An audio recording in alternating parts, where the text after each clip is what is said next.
Sa Kitchener, Ontario, nababahala po ang isang pamilyang Pilipino matapos 2 beses na pagtangkaang nakawin ang kanilang sasakyan. Apela ng pamilya, hindi sapat ang aksyon ng pulisya sa lumalalang mga kaso ng car theft sa probinsya. May report si Paula Saraza. Wala kaming idea kung sino talaga yung rumansak sa sasakyan namin. Palitan lang ng ronda sa gabi. Hindi lang isa pero 2 beses sinubukang nakawin ang SUV ng pamilya Kial sa Kitchener, Ontario. Ang parehong insidente, naganap nito lamang Marso.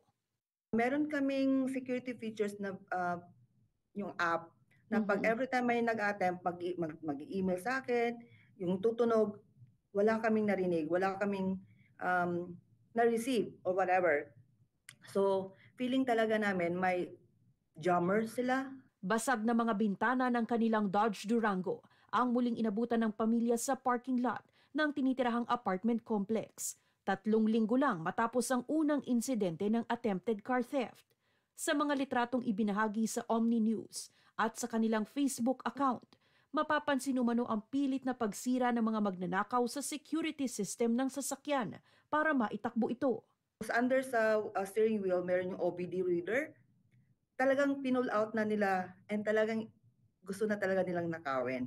Inireport man agad ang parehong insidente sa Waterloo Regional Police.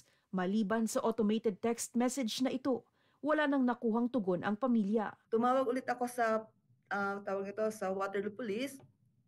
Report pa rin.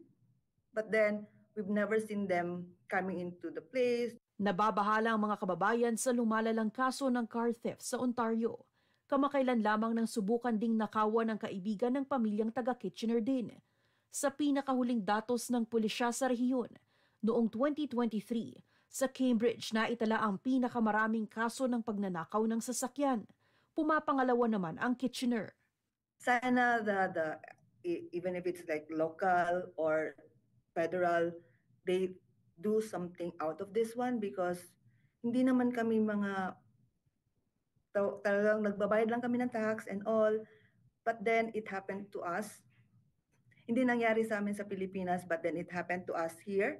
So parang, what? This is Canada. Sinubukan ng Omni News kuna ng pahayagang Waterloo Police pero hindi ito tumugon bago ang broadcast deadline.